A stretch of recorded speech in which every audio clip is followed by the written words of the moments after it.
Hi friends, నమస్తే అండి. మీ కవిత, కేత్రెడ్ blogs. ఈరోజు శంకర్ గోశాల శ్రీ ప్రహ్లాద వరద లక్ష్మీ నరసింహస్వామి మందిరం మరియు శ్రీ కామాక్షి సమేత ధ్యాన స్ఫటికలింగం అండి. ఇది శ్రీ శంకర్ గో సంరక్షణ చారిటబుల్ ట్రస్ట్ అండి, కట్టంగూర్ రోడ్, పానగల్ అండి, నల్గొండ అండి.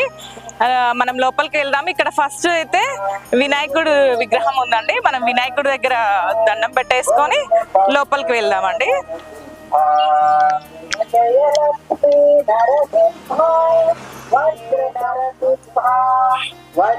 ఓకే అండి, మనం ఇక్కడ స్వామి వారికి పువ్వులు పెట్టేసి మనం దండం పెట్టేసుకొని లోపలికి వెళ్దామండి.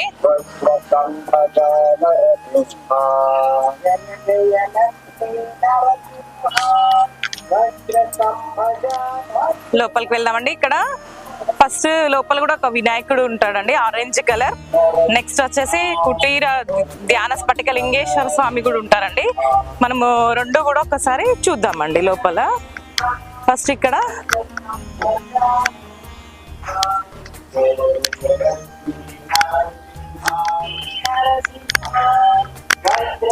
మనం ఇక్కడ వినాయకుడి దగ్గర అండి లోపల ఫస్ట్ వినాయకుడి దగ్గరికి వెళ్ళి మనం దండం పెట్టేసుకొని స్ఫటికలింగం దగ్గరికి వెళ్దామండి.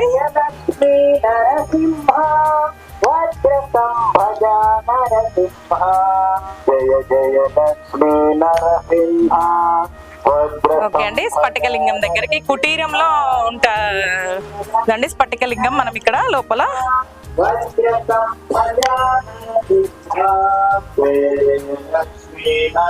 ఇది ధ్యాన స్ఫటికలింగేశ్వర స్వామి కుటీరం అండి ఇది. ఓకే అండి, మనం స్ఫటికలింగం దగ్గరికి లోపలికి వెళ్దాము. ఇక్కడ స్ఫటికలింగం ఉందండి మనకి.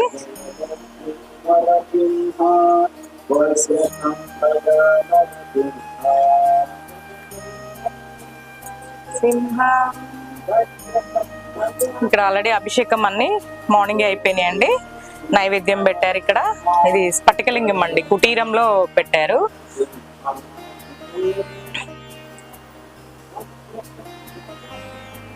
ఇక్కడ ఒకటి పెట్టారండి, భక్తులకి మనవి అని. అభిషేకం చేసే వాళ్ళు ఖచ్చితంగా పంచ, లొంగి, టవల్ ధరించాలి.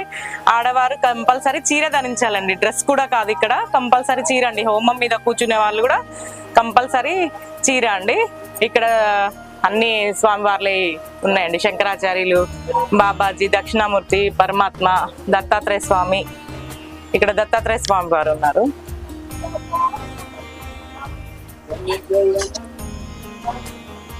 రమణ మహర్షి, పరమహంస యోగినంద, చంద్రశేఖర పరమాచార్య, జయేంద్ర సరస్వతి, శంకర విజయేంద్ర సరస్వతి, శ్రీ భారత్ తీర్థ మహాస్వామి, విధుశేఖర భారతీ స్వామి, సచ్చిదానంద సరస్వతి స్వామి. ఇది కుటీరం అండి, అంటే మొత్తం ఆకులతో అట్లా వాటితో కట్టారండి. ఇది మొత్తం మట్టితో అలానే.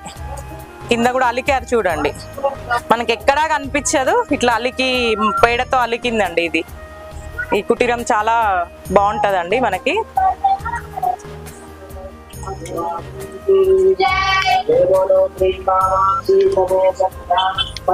లింగేశ్వర స్వామికి జై.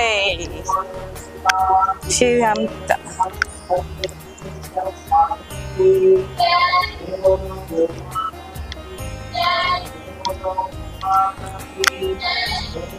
ఇక్కడ గోవులు కూడా చాలా ఉంటాయండి మనకి. ఇది గోశాలనే.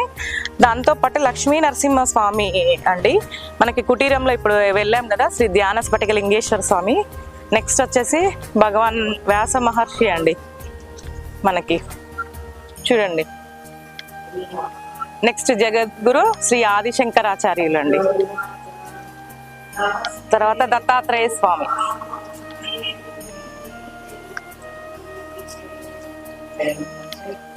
శ్రీ ఆంజనేయ స్వామి, శంకరుడు, ఓం నమ శివాయ. నెక్స్ట్ వచ్చి సుబ్రహ్మణ్య స్వామి. ఇక్కడ కామధేను అండి మనకి. అన్ని వాటితో పాటు ఇది కూడా ప్రతిష్ట చేశారు ఇక్కడ. ఇదంతా గోశాలనే అండి మనకి. అక్కడ దాకా ఉంది. దీనికి గడ్డి కూడా అక్కడ పక్కన వేశారు కదండి. ఇదంతా గడ్డి అండి గోవులకి. ఇది ఒకరు ప్లేస్ కూడా డొనేట్ చేశారు.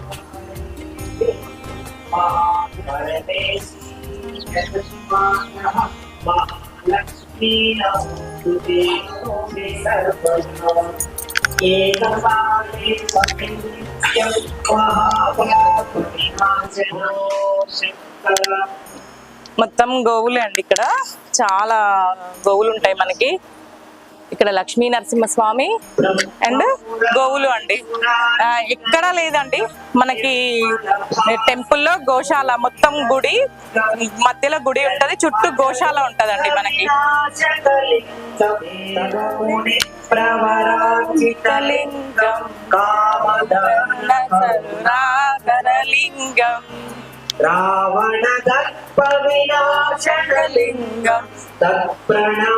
చుట్టూ గోవులే అండి మనకి.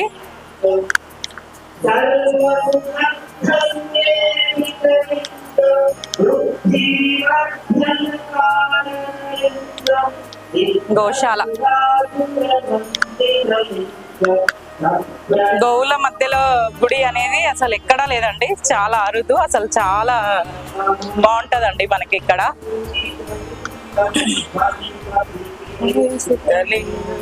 లింగం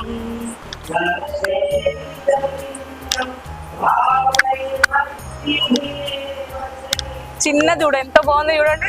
చిన్ని దూడ ఎంత బాగున్నాయి చూడండి ఆవులన్నీ. ఒకసారి అటు కూడా చూపించు, గుడి ఉంది కదా.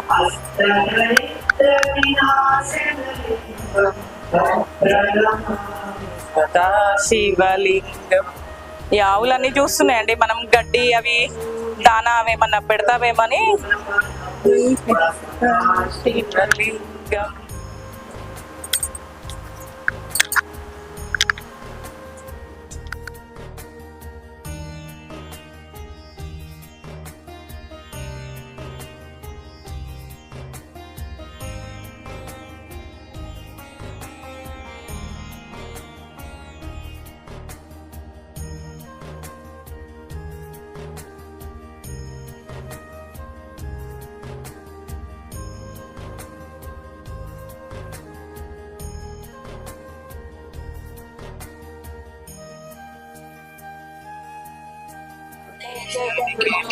कृष्णाष्टकमिदं पुण्यं प्राप्तविद्यार्थय पठेत्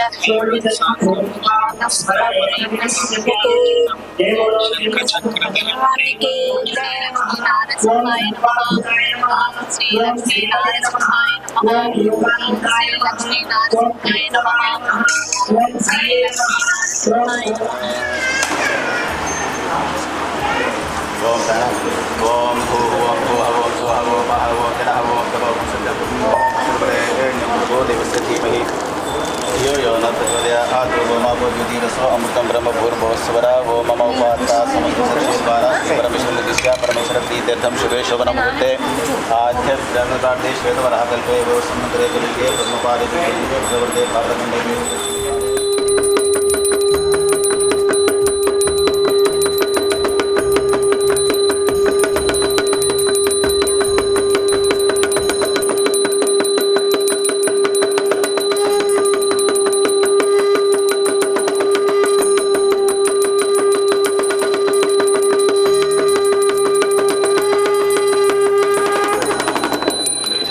मृत्युर्मृत्युर्नमाम्यं स्वाहा ओम उग्रं वीरं महाविष्णुं ज्वलन्तं सर्वतोमुखं नृसिंहं भीषणं भद्रं मृत्युर्मृत्युर्नमाम्यं स्वाहा ओम उग्रं वीरं महाविष्णुं ज्वलन्तं सर्वतोमुखं नृसिंहं भीषणं भद्रं मृत्युर्मृत्युर्नमाम्यं स्वाहा ओम उग्रं वीरं महाविष्णुं ज्वलन्तं सर्वतोमुखं नृसिंहं भीषणं भद्रं मृत्युर्मृत्युर्नमाम्यं स्वाहा ओम उग्रं वीरं महाविष्णुं ज्वलन्तं सर्वतोमुखं नृसिंहं भीषणं भद्रं मृत्युर्मृत्युर्नमाम्यं स्वाहा ओम उग्रं वीरं महाविष्णुं ज्वलन्तं सर्वतोमुखं नृसिंहं भीषणं भद्रं मृत्युर्मृत्युर्नमाम्यं अजस्रुजाण्डकर्परप्रविघ्नरौ रौद्रगर्जनं बुदग्रनिग्रहाग्रहोग्र विग्रहाकृतिं भजे। ओम नमो भगवते प्रह्लादवरदाय स्वाहा। ओम प्रह्लादवरदाय इदं नमः। ओम स्वयंभु शंभुजं भजित्रमुख्य दिव्य संभ्रमान् विजृम्भमद्यदुत्कटोग्रदैत्य कुम्भकुम्भिनीन् अनर्गलाटहास निःस्पृहाष्ट दिग्गजार्भटिन् युगान्तिमान्तमत्कृतान्तधिकृतान्तकं भजे। ओम नमो भगवते प्रह्लादवरदाय स्वाहा। ओम जगज्वलद्रहद्र सत्प्रहस्फुरन्मुखार्भटिं महद्भयद्धवद्धहग्रसल्लसकृताकृतिं हिरण्यकश्यपोषहस्रसंहरत्समर्थकृत् मुहुर्मुहुर्मुहुर्गुलध्वनन् नृसिंह रक्ष माम्। ओम नमो भगवते प्रह्लादवरदाय स्वाहा। जयत्ववक्रविक्रमक्रमक्रमक्रियाहरं सुरस्त्रहस्रविस्फुलिङ्ग भास्कर प्रभाग्रसद्धगद्धगद्धगल्लसन्महद्रमस्सुदर्शनोन्मदीभिः ओम नमो भगवते प्रह्लादवरदाय स्वाहा। विपक्षपक्ष राक्षसाक्षमाक्ष रूक्ष वीक्षणं सदाक्ष यत्कृपाकटाक्ष लक्ष्मी लक्ष्मवक्षसं विचक्षणं विलक्षणं परीक्षणं सुतीक्षणं परीक्ष दीक्ष रक्ष शिक्ष साक्षिणं क्षमं भजे। ओम नमो भगवते प्रह्लादवरदाय स्वाहा। अपूर्व शौर्य धैर्य वीर दुर्निवार्य दुर्गमम् अकार क्रुद्ध नार्य गर्व पर्वत प्रहर्य सत्प्रचार सर्वनिर्वहस्तु पर्यवर्य पर्विनं सदार्यकार भार मृद्दुदार्य वर्यनं भजे। ओम नमो भगवते प्रह्लादवरदाय स्वाहा। कराल वक्त्र कर्कशोज्र वज्रदंष्टमुज्ज्वलं कुठार कुन्ततोमराङ्कुशोनकायुधं महद्भ्रयूध भग्न संचलज्ञता सटालकं जगत्प्रमूर्छिताटहास चक्रवर्तिनं भजे। ओम नमो भगवते प्रह्लादवरदाय स्वाहा। प्रपत्तिनार्धनाभनाभिवन्दन प्रदक्षिणानताननाङ्गवाग्मनस्परच्च पस्तुवद्गदा अश्रुपूर्णनार्धपूर्ण भक्तिपारवश्यता सकृत्तियाचरद्धवत्कृपानुसिंह रक्ष माम्। ओम नमो भगवते प्रह्लादवरदाय स्वाहा। दरिद्र देवी दुष्ट दृष्टि दुःख दुर्भरं हरं नवग्रहोग्रवोग्रदोषनादि व्याधि निग्रहं शरौषधादि मंत्र यंत्र तंत्र कृत्रिमं हनं अकाल मृत्यु मृत्यु मृत्युमुग्रमूर्तिनं भजे। ओम नमो भगवते प्रह्लादवरदाय स्वाहा। ओम उग्रं वीरं महाविष्णुं ज्वलन्तं सर्वतोमुखं नृसिंहं भीषणं भद्रं मृत्युर्मृत्युर्नमाम्यहं स्वाहा। ओम उग्रं वीरं महाविष्णुं ज्वलन्तं सर्वतोमुखं नृसिंहं भीषणं भद्रं मृत्युर्मृत्युर्नमाम्यहं स्वाहा। नमः सर्वतोमुखे नामकाभ्यां विकटकृष्ण वीर नमकर्तपुष्टावनो श्री लक्ष्मी नृसिंहवरदाय नमो वजनाकां तीर्षे स्वाहा। महारुद्र नमशिकावजुड सर्वतोमुखे नमकवचं विकटासनं नेत्र ओम वीर नमस्कार फटिति श्री प्रह्लाद वरद लक्ष्मी नरसिंह स्वामी देवता मूलमंत्र दिग्विमोपक श्री प्रह्लाद वरद लक्ष्मी सद्य सुप्रीता सुप्रसन्नः वरदा भवतु। ओम श्री प्रह्लाद वरदाय इदं नमः।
धर्मार्थ काममोक्ष चतुर्विध फल पुरुषार्थम इष्टकाम्यार्थ फलसिद्धिरस्सु धन कनक वस्तु वाहन उन्नत स्थान प्रसाद సిద్ధిరస్సు శ్రీ లక్ష్మీ సమేత నారసింహ స్వామి అనుగ్రహ ప్రసాద సిద్ధిరస్సు శ్రీ కామాక్షి సమేత ధ్యాన స్ఫటికలింగ లింగేశ్వర స్వామి అనుగ్రహ ప్రసాద సిద్ధిరస్సు గోమాత దేవి అనుగ్రహ ప్రసాద సిద్ధిరస్సు అంతా శుభం కలుగుగాక.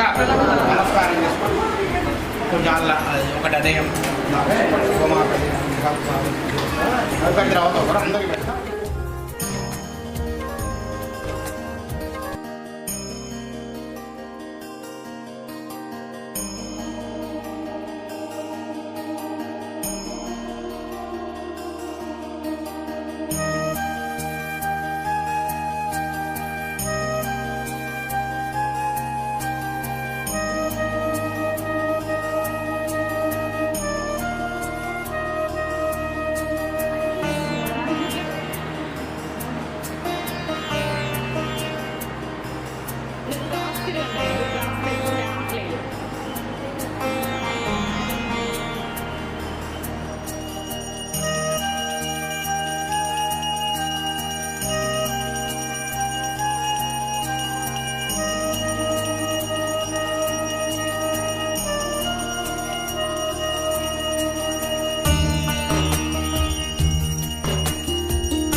నమస్తే. శ్రీనివాస్ గారు, అంజల్ గారు నమస్తే. గోశాల ఎందుకు స్టార్ట్ చేయాలనుకున్నారు, ప్లస్ లక్ష్మీ నరసింహస్వామి విగ్రహ ప్రతిష్ట ఎందుకు చేయాలని మీకు సంకల్పం కలిగింది, ఈ రెండు ఎందుకు చేశారు? శ్రీ గురుభ్యో నమః. నా పేరు శ్రీనివాస్ అండి. నేను గోశాల పెట్టడానికి ముఖ్య కారణం బ్రహ్మశ్రీ చాగంటి కోటేశ్వరరావు గారని చెప్పాలి తప్పకుండా. ఓకే. ఎందుకంటే వారి ప్రవచనాలు ఇన్స్పిరేషన్ తోటి బాగా విన్న తర్వాత కొంచెం ఈ గోమాత విశిష్టత అనే ప్రవచనం విన్నప్పుడు అనిపించింది, నాకు సంకల్పం కలిగింది. దాన్ని ఒక 10 సంవత్సరాల క్రితము ఫస్ట్ చూద్దామని ఒక గోశాల మామూలుగా లీజు తీసుకొని పెట్టినాము. ఒక 4 సంవత్సరాలు అడిగిన తర్వాత మిత్రులు అందరూ సహకారంతో మళ్ళీ ఇక్కడ ఒక సొంత స్థలం కొని ఒక ట్రస్ట్ ఏర్పాటు చేసి డెవలప్ చేయాలి అని అనుకున్నాము. ఓకే. అది గోశాల కూడా ముఖ్య కారణము. ఇకపోతే లక్ష్మీనరసింహ స్వామి అనేటప్పటికీ ఏంటంటే నల్గొండలో అన్ని దేవతామూర్తుల గుడి దేవాలయాలు ఉన్నవి. సరే ఏదైనా లేని నల్గొండలో లేని ఒక దేవతామూర్తి ఉండాలనుకున్నప్పుడు మిత్రులందరూ లక్ష్మీ స్వామి పెడితే బాగుంటుంది ఒక సంకల్పం అన్నారు. సరే అలాగని చెప్పేసి లక్ష్మీ స్వామి పెట్టడం జరిగినది. ఇక ఇంకోటి ఏంటంటే విష్ణుమూర్తి రక్షకుడు, గోవులకు కూడా రక్షకుడుగా ఉంటారని పెద్దవాళ్ళు ఒకరు చెప్తే, సరే ఎవరైనా ఏం లేదు మనకు అద్వైతంలో అందరూ దేవతామూర్తులు ఒకటి స్వరూపంగా చూస్తాం కాబట్టి ఆ ఉద్దేశంతో గోశాల ఇంకా అట్లా అనుకున్నప్పుడు గోవులకు వేరు స్వామికి వేరు కాకుండా గోవుల మధ్యలోనే స్వామి ఉంటే బాగుంటుందని మనకు దేవుడు అట్లా ఆలోచన కల్పించింది మాకు. అట్లా అదే విధంగా చుట్టూ గోవులు ఉండి మధ్యలో స్వామి ఉండే విధంగా నిర్మాణం చేయడం జరిగింది. అంటే మీరు ముందు అనుకున్నారా మధ్యలో స్వామి ఉండి చుట్టూ గోవులు ఉండాలని? తర్వాత బాగుంటుందని గుడి లేనప్పుడు మామూలుగా అందరు దేవతామూర్తులు పెడదాం అనుకున్నాము. ఏంటంటే మనం ఇక్కడ కూర్చున్నప్పుడు మన చుట్టూ గోవులు ఉండాలి, గోవుల మధ్యలో మనం కూర్చొని ఉండాలి అన్న. ఇక్కడ వచ్చి పారాయణం చేసుకున్నా, జపం చేసుకున్నా, విష్ణు సహస్రనామం పారాయణం చేసుకున్నా, లేదు ఏదన్నా ఇక్కడ కూర్చుంటే మన చుట్టూ ఆవులు ఉంటాయి, గోవుల మధ్యలో కూర్చునే వసతి ఉంటది. దేవుడు కూడా ఏంది, ఇప్పుడు మామూలుగా ఏదైనా వ్రతము పూజలు చేసినప్పుడు దేవతలు ఆవాహన అవ్వాలంటే గోమూత్రం గోమయంతో అలికితేనే అక్కడ ఆవాహన అయితే. మనకి ఇక్కడ స్ఫటికలింగం లోపల మొత్తం ఆవు పేడతో అలికి మంచిగా ముగ్గేసి ఉంది. గోమూత్రం పేడతో అలిగినప్పుడే దేవతలు వస్తా అన్నప్పుడు చుట్టూ గోవులు ఇంకా బాగుంటది కానీ అట్లా ఆలోచన మాకు సంకల్పం. మీరిద్దరు చిన్నప్పటి నుంచి బాల్య మిత్రులా? అంటే 15 సంవత్సరాల మిత్రులు ఆధ్యాత్మిక అట్లే ఇద్దరం కలిసి మిత్రులు అందరూ సహకారం తీసుకొని ఇది ఇద్దరం మెయిన్గా ఉంటే దీన్ని నిర్వహిస్తుంది. మనకి ఇంకోటి ఏంటంటే మన అంతరించిపోతుంది మనం ఇవన్నీ మంచిగా. ఇది మాత్రం చాలా బాగా చేశారు, మన నల్గొండలో ఎక్కడ లేదు గోవులతో ప్లస్ టెంపుల్ అనేది. అందులో లక్ష్మీ నరసింహ స్వామి అంటే మనకు అసలు ఇక్కడ నల్గొండ అవును చాలా. ఎన్ని గోవులు ఉన్నాయండి మొత్తం? 35 to 40 మధ్యలో ఉంటాయి. హోమం కూడా అనర్గళంగా మంత్రం చదువుకుంటూ ప్రతి హోమం ఏ హోమం అయినా కూడా చాలా బాగా చేస్తారు. ఈ రోజు మనం చేసిన హోమము దాని విశిష్టత చెప్పండి ఏంటి? చేసింది లక్ష్మీ నరసింహ స్వామి మహాలక్ష్మి దేవత మహాసూక్ష్మ మంత్రంతో చేయడం జరిగినది. ఈ హోమాలు చేయడానికి కారణం కూడా మా మంత్ర దీక్ష గురువు గారు బ్రహ్మశ్రీ గోవి పార్థసారథి అని విజయవాడలో ఉంటారు. వారు శ్రీ విద్యా ప్రచారకులు. వాళ్ళు శ్రీ విద్య మీద ఇప్పటి వరకు ఒక 40 పుస్తకాలు రచించినారు. వారి దగ్గర దీక్ష వారి ద్వారా అనుగ్రహంతో వారి దగ్గర నేర్చుకొని వారి అనుగ్రహంతో ఈ హోమాలు మంత్ర భాగం వారు. ఈ వ్యవసాయం ఏర్పడము మనకు నడవడికి అన్ని నేర్పింది నాకు చాటి వారు. ఇద్దరు 2 కళ్ళలాగా నాకు ఈ వ్యవస్థను ఇట్లా నడిపి. ఈ సంబంధించిన ప్లేస్ అవన్నీ మనకి ఎవరైనా లేదా మా అందరి దగ్గర డొనేషన్ తీసుకొని మనం కొన్నది ట్రస్ట్ చేసి చందాలు తీసుకొని ట్రస్ట్ చేసి ట్రస్ట్ పేరు మీద రిజిస్ట్రేషన్ చేయడం జరిగింది. ఇప్పుడు నడవడం కూడా ఏంటంటే ఇప్పుడు మనకున్న మెంబర్స్ ఎవరైనా వచ్చి డొనేషన్ ఇస్తేనే పూర్తి డొనేషన్ తోటి నడుస్తుంది టోటల్ గా. చాలా సంతోషం అండి, ఎందుకంటే మనకి అష్టమికి పౌర్ణమికి మంచిగా హోమం చేయడము, నెలకు 3 హోమాలు తప్పకుండా మనకు స్థలానికి కూడా బలం అనేది చేకూరుతుంది హోమం.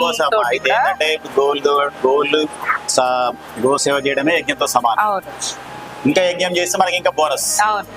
అందువల్ల ఏంటంటే ఇక్కడ 2 నడుస్తాయి కాబట్టి ఇక్కడ అందరూ వచ్చి ప్రశాంతంగా ఉంటది, వాతావరణం ఇక్కడ ఎప్పుడు పీస్ఫుల్ గా ఉంటది అంటారు. ఎందుకంటే గోవులు ఉంటాయి, స్వామి ఉన్నాడు, హోమాలు నడుస్తుంటాయి, ఇక్కడ ప్రకృతి కూడా చుట్టూ చెట్లు ఆహ్లాదంగా ఉంటది కాబట్టి అందరు బాగాలేదు. ప్లస్ ఇప్పుడు ఇంకోటి ఏంటంటే శివకేశులకు అభేదం లాగా మేము కూడా అట్లా ఆలోచన. ఎందుకంటే శంకర గో సంరక్షణ చారిటబుల్ ట్రస్ట్ అని పెట్టినాం. పేరు శంకర ఉంటది, స్వామి విష్ణుమూర్తి. అంటే మా ఉద్దేశం ఏంది, అద్వైతము మాకు భేదం లేదనేటట్టు ఉండాలని అట్లా కూడా అనుకున్నాము. ప్లస్ శివుడిని కూడా ఇక్కడ అతిపెద్ద స్ఫటికలింగం అంటే పానపట్టంతో సహా 2 లింగం స్ఫటికం ఉండేటట్టు ఒక పెద్దది పెట్టిన అది కూడా అద్భుతంగా ఉంటుంది. అది కూడా దర్శనం చేసుకోవచ్చు ఎవరైనా, మంచి అవకాశం.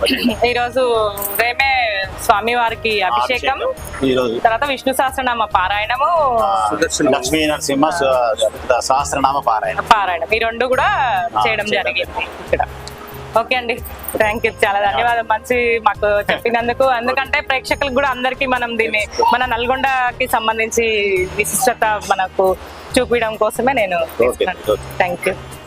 గోశాల మీకు ఇది చెయ్యాలి అని మీకు కూడా సంకల్పమా, ఒక ఫ్రెండ్ ద్వారా అనుకున్నారా, లేకపోతే డివోటీ గానే మీరు దీంట్లోకి వచ్చారా? అసలు మా ఇద్దరి బంధము సాయిబాబా బంధము. ఓకే, 15 సంవత్సరాల కింద సాయిబాబా భజన అయ్యేది మా ఇంట్లో. ఆ భజనకు శ్రీనివాస్ వచ్చేవాడు. అట్లా మేము స్నేహితులమైనము. ఆ స్నేహితులు ఈ గోశాల పెట్టే అనే ఆలోచన శ్రీనివాస్ దే. ఆయనకు నా వంతు సహకారంతో మేము ఈ గోశాలను పెట్టాలన్న ఆలోచనతో చేయడం జరిగింది. గోశాల ఏర్పడ్డ తర్వాత ఇక్కడికి హరిహరపురం స్వామి శ్రీ సచ్చిదానంద స్వామి ఇక్కడికి రావడం జరిగింది.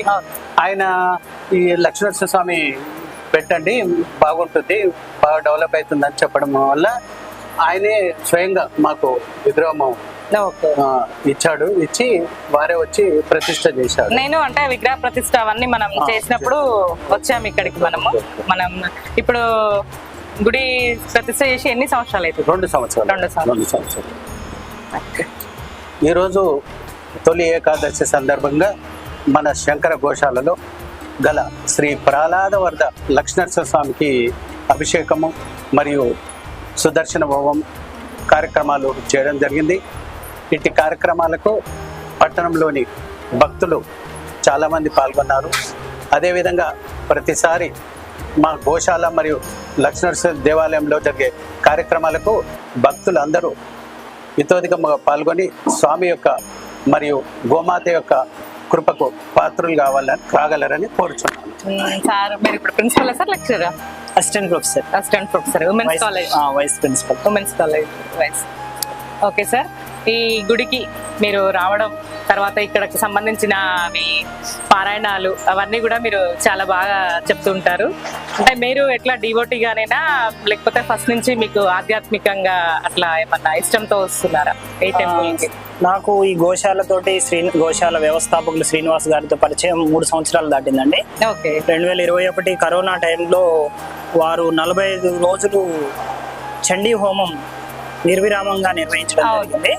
అది పూర్ణాహుతికి సంబంధించి మహాపూర్ణాహుతి 45వ రోజు ఒక వాట్సాప్ గ్రూప్ లో నాకు మిత్రులు మెసేజ్ వచ్చింది, మెసేజ్ పంపారు. అయితే ఆ మెసేజ్ చూసి నేను పూర్ణాహుతికి రావడం జరిగింది. వచ్చి చూసి నేను చాలా ఆశ్చర్యానికి గురయ్యాను. అసలు ఇంత మంచి నల్గొండ పట్టణాల దగ్గర ఇంత మంచి గోశాల, ఇన్ని రోజులు 45 రోజుల పాటు చండీ హోమం అంటే మామూలు విషయం కాదు. చండీ హోమం ఒక్క రోజు నిర్వహించడమే చాలా వ్యయ ప్రయాసలకు తో కూడుకున్నటువంటి వ్యవహారం. చాలా సమయం. అది సప్తశతి అని 700 శ్లోకాలు ఉచ్చరిస్తూ హవిస్సులు ఇవ్వాలి. అది శ్రీనివాస్ గారు 45 రోజులు దిగ్విజయంగా నిర్వర్తించారు. అది నిజంగా అద్భుతం అనిపించింది. నేను అంతకు ముందు నాకు తెలియదా అని బాధపడ్డాను. నేను సరే అదృష్టం ఏంటంటే 45వ రోజైనా పూర్ణావతికి అయినా వచ్చాను. అప్పటి నుంచి ఇక నేను నా నంబర్ వాట్సాప్ గ్రూప్ లో యాడ్ చేయించుకున్నాను, గోశాల వాట్సాప్ గ్రూప్ లో. అప్పటి నుంచి ఇక ఈ గోశాలకు సంబంధించిన ఏ కార్యక్రమంలో కూడా నేను మిస్ చేయకుండా పాల్గొంటూ వస్తున్నాను. ఆ తర్వాత కొద్ది కాలానికే ప్రహ్లాద వరద లక్ష్మీ నరసింహ స్వామి మందిరం ప్రతిష్టాపన జరిగింది, విగ్రహ ప్రతిష్టాపన జరిగింది. ఆ తర్వాత కామాక్షి సమేత ధ్యాన స్ఫటిక లింగేశ్వర స్వామి ప్రతిష్ట కూడా జరిగింది కుటీరంలో. అది రాజస్థాన్ జైపూర్ వెళ్ళి శ్రీనివాస్ గారు, నేను, విజయమోహన్ గారు వెళ్ళి ఆ స్ఫటికలింగం తీసుకురావడం జరిగింది. చాలా మంది భక్తులు దానికి విశేషంగా ఆర్థిక సహాయ సహకారాలు అందించారు. ఆ స్ఫటికలింగం మన ఏరియాలో చాలా అరుదుగా చూస్తాం మనం. ఆ స్ఫటికలింగం కూడా చూసినప్పుడు భక్తులు చాలా ఆధ్యాత్మిక అనుభూతిని చెందుతున్నారు ఇక్కడికి రావడం వలన. సో అదే విధంగా ఇక్కడ మరొక విశిష్టత ఏంటంటే చుట్టూ గోవులు ఉండి మధ్యలో లక్ష్మీ నరసింహ. ఇది కూడా భారతదేశంలో మనం చాలా అరుదుగా చూస్తుంటాం, గోవుల మధ్యలో స్వామి ఉండటము. అలాగే ఇక్కడ ప్రతి నెల శుక్లపక్ష అష్టమి రోజు చండీ హోమం జరుగుతుంది. బహుళపక్ష చతుర్థి రోజు సంకష్ట చతుర్థి రోజు లక్ష్మీ గణపతి హోమం జరుగుతుంది. అలాగే ఆరుద్ర నక్షత్రం రోజు రుద్ర హోమం జరుగుతుంది. అలాగే బహుళపక్షి ఏకాదశికి సుదర్శన హోమం నిర్వహిస్తారు. ఈ 4 హోమాలు నిర్విరామంగా ఈ గోశాలలో ప్రతి నెల నిర్వహిస్తున్నారు. మరొక ప్రత్యేకత ఏంటంటే ఇక్కడ హోమంలో కూర్చోదలిచిన వాళ్ళు సాంప్రదాయ దుస్తులు ధరించి వస్తే చాలు. ఎలాంటి ద్రవ్యాలు తీసుకురావాల్సిన అవసరం లేదు, ఎలాంటి రుసుము చెల్లించాల్సిన అవసరం లేదు. ఇది ఈ గోశాలకు ఉన్నటువంటి, ఈ లక్ష్మీ నరసింహస్వామి మందిరానికి ఉన్నటువంటి విశిష్టత. మనం ఎక్కడైనా సరే ద్రవ్యం ఇవ్వాలి లేదా ద్రవ్యాలు తీసుకెళ్ళినా కూడా మన చేత హవిస్సులు ఇప్పించడం జరగదు. ఇక్కడ ఉన్న ప్రత్యేకత అది. మనమే స్వయంగా సాంప్రదాయ దుస్తులు ధరించి వస్తే చాలు, మనమే స్వయంగా హవిస్సులు ఇవ్వచ్చు. ఎలాంటి రుసుము ఉండదు. మనకు నచ్చి స్వచ్ఛందంగా ఏమైనా ఆర్థిక పరమైన సహకారాన్ని ఇవ్వదలుచుకుంటే ఇవ్వచ్చు, కానీ బలవంతం ఉండదు ఇక్కడ. ఇది నాకు నచ్చినటువంటి మరొక అంశం. ఇది నిజంగా నేను చాలా సార్లు అనుకున్నాను, నిజమైన ఆధ్యాత్మిక క్షేత్రం అని ఒక ఆర్టికల్ రాయాలనుకున్నాను. అంటే నేను దర్శించినటువంటి ఆధ్యాత్మిక క్షేత్రాల్లో ద రియల్ స్పిరిచువల్ ప్లేస్ ఇది శ్రీశంకర గోశాల పానగల్. ఎందుకంటే ఇంత మంచి ఆధ్యాత్మిక పరిమళాలు చాలా అరుదుగా మనం చూస్తుంటాం. ఇటు వెళ్తే కుటీరము, ధ్యాన కుటీరము, ధ్యాన స్ఫటికలింగేశ్వర స్వామి, ఇటు వస్తే గోవులు గోశాల, ఇటు వస్తే లక్ష్మీ నరసింహస్వామి ప్రహ్లాద వరదుడు, అక్కడ చూస్తే హోమాలు, హోమగుండం నిత్యం అక్కడ నెలలో 4 సార్లు హోమం జరుగుతుంది. ధ్యానం చేసుకోవడానికి అన్ని రకాలుగా బయట వ్యాస మహర్షి, దత్తాత్రేయుడు, హనుమంతుడు, కామధేనువు, శివుడు, ఇలా అనేక రకాల విగ్రహాలు. ఈ లక్ష్మీ నరసింహస్వామి ఎంటర్ అవుతుంటేనే ఆ విగ్రహాలన్నీ మనకు అంటే ఒక ఆధ్యాత్మికంగా మనకు స్వాగతం పలుకుతున్నట్లుగా ఈ ప్రదేశంలో అడుగు పెట్టగానే మనకు ఆధ్యాత్మిక అనుభూతి కలుగుతుంది. ఈ లక్ష్మీ నరసింహస్వామి మందిరం చుట్టూ కూడా దశావతారాలు, కలికి అవతారం దాకా అన్ని దశావతారాల విగ్రహాలు కూడా స్వామి చుట్టూ ఉండటం ఇంకొక విశేషం. ఈ రకంగా ఏది చూసినా ఒక ప్రత్యేకత. ఈ గోశాల లక్ష్మీ నరసింహస్వామి మందిరంలో ప్రతిదీ ఒక ప్రత్యేకత సంతరించుకుంది. అందుకోసమే భక్తుల సంఖ్య రోజు రోజుకి విశేషంగా పెరుగుతుంది. ఇంతకుముందు రామాంజనేయులు గారు చెప్పినట్టుగా ఈ రోజు తొలి ఏకాదశి రోజు వందలాది భక్తులు, ఇంత దూరంలో ఉన్నప్పటికీ కూడా వందలాది భక్తులు స్వామి అభిషేకానికి అలాగే సుదర్శన హోమానికి విచ్చేసి స్వామి అనుగ్రహాన్ని పొందారు. ఇంకా వేలాదిగా భక్తులు భవిష్యత్తులో తరలి వస్తారన్నటువంటి విశ్వాసం మాకు. నమస్కారం. నేను ఇంకొకటి కూడా చెప్పాలనుకుంటున్నా అండి. ఎందుకంటే ఇప్పటికి నేను గుడి స్థాపించిన దగ్గర నుంచి కూడా నేను రెగ్యులర్ గా వస్తున్నాను.